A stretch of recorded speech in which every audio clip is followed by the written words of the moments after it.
Well, OCO, ladies and gentlemen, we are here for what I think is one of the most impactful infrastructure investments that we've had the good fortune to be a part of here in the town of Gans.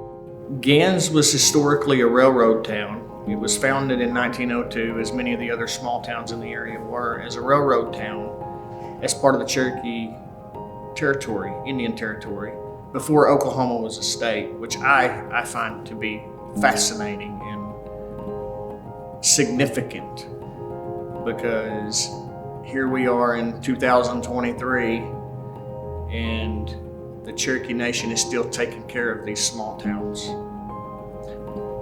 sometimes better than the state. Our current water infrastructure, our storage only allows us to use so much water per day.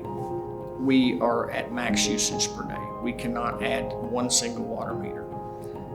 We have multiple people. There is land around here for sale that people want to buy that land. They want to build houses. They love this area. It's quiet, and we can't provide them water.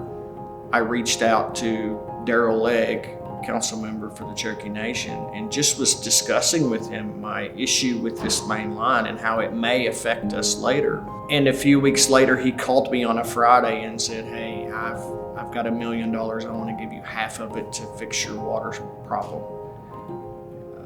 And so I can say without a shadow of a doubt, and after discussing it with Chief Hoskin and Deputy Chief Warner, they truly care about our little town and many other little towns. I talked to other mayors of towns throughout this area. Everyone says the same thing. If it weren't for the Cherokee Nation, we don't know if we would have small towns. I believe in my heart that without what the Cherokee Nation has done for this town, I don't know that there would be a future for this town, and that is just the truth. We today continue on our shared mission to keep whole what it means to be Cherokee. My grandparents, both sets of grandparents, are speakers. We grew up hearing the language but didn't really know anything. They didn't really teach us. And then as I got older, I just kind of started to think about, I'm Cherokee, but I don't really know what that means. I can't, do anything to really prove it. I don't speak the language. I don't really know the culture. And so when I got into college, I started to learn a little more. And then I think in 2021 is when I joined CLMAP. I applied for CLMAP and got in. You start learning about all the stuff you had no idea about, and then you're like, oh, this is a serious problem. We have less than 2,000 speakers alive that if they're gone, then the language is gone. And so it just really kind of ignites that fire in you, I guess. You just sort of realize you were so oblivious to this your whole life, and now you're older and you're like, oh wow, this is important to me and to everyone, or it should be at least. In my opinion, this is some of the most important work, because without the language, it's are we even really Cherokee if we can't speak our own language, if we can't talk about our culture and our people in our language?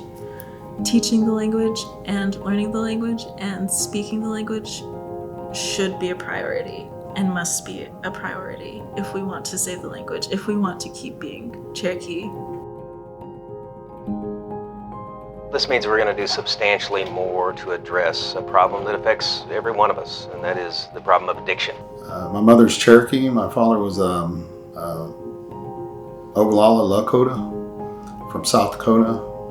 My mom moved back here to be with her family, and that's where I began here. And I think at about age 13, I had my first drink of alcohol. I continued to drink and started experimenting with other drugs. It became a way of life for me. I have 8 years in recovery now, working on 9, coming up on 9 years. I'm really grateful for those programs and for the life I have now. I work as a peer recovery support specialist for the harm reduction program here at Cherokee Nation, and it's crazy exciting what's going on, what I see Chief Hoskin doing.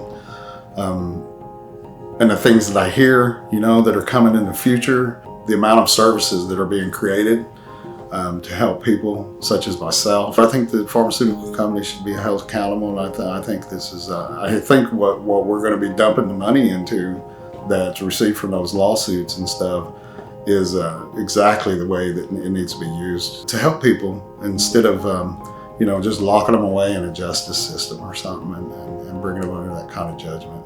When I sign this, we will commit the largest investment in housing in the history of the Cherokee Nation over this period of 3 years. It's cold underneath here. There's nothing to keep this floor from being cold, and if I had a better floor, my bill wouldn't be as high as it is. With my age now, I want to stay with some of my folks. I mean, be close to some of my folks. I don't want to be with strangers. When you get older, you get easier to get chilled. And if my house is warm, I'll be more comfortable. Over there's a lot more room to exercise. I try to keep my legs working. I don't know how long I'll be able to use my legs as good as I do now because I'm past 90. And still, doing pretty good about getting around without any help. I've been Cherokee all my life, a little Cherokee baby. A long time ago. Cherokee Nation has done a lot of good things.